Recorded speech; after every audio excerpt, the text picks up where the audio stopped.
நல்லா இருக்கீங்களா? எங்க வீட்டுல சாண்ட்விச் செஞ்சாங்க அம்மா. உங்களுக்கு கொடுக்கணுங்கிறது என்னோட ஆசை, அம்மாவோட ஆசை. யார் யாருக்கு பிடிக்கும் கை தூக்குங்க. எல்லாருக்கும் பிடிக்கும். சாப்பிட்டதுக்கு அப்புறம் அண்ணன் தீபாவளிக்கு அப்புறம் உங்களை எல்லாம் பார்க்க வர முடியல. ஆனால் இன்னைக்கு உங்களுக்கு எல்லாரும் பிரியாணி எடுத்து வந்திருக்கேன். ஓகே. சொல்லக்கூடும் அது போகும் போக்கதான், கண்ணால் காண்பது இங்கு பொய்யாய் மாறுமா?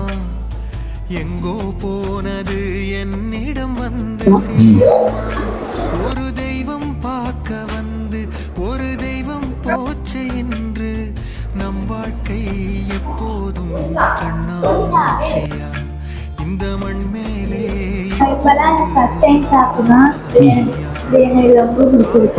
எப்படி இருக்கு? எங்க பசங்க முதல்ல இப்பதான் சாண்ட்விச்சே சாப்பிடுறாங்க. ரொம்ப நன்றிண்ணா.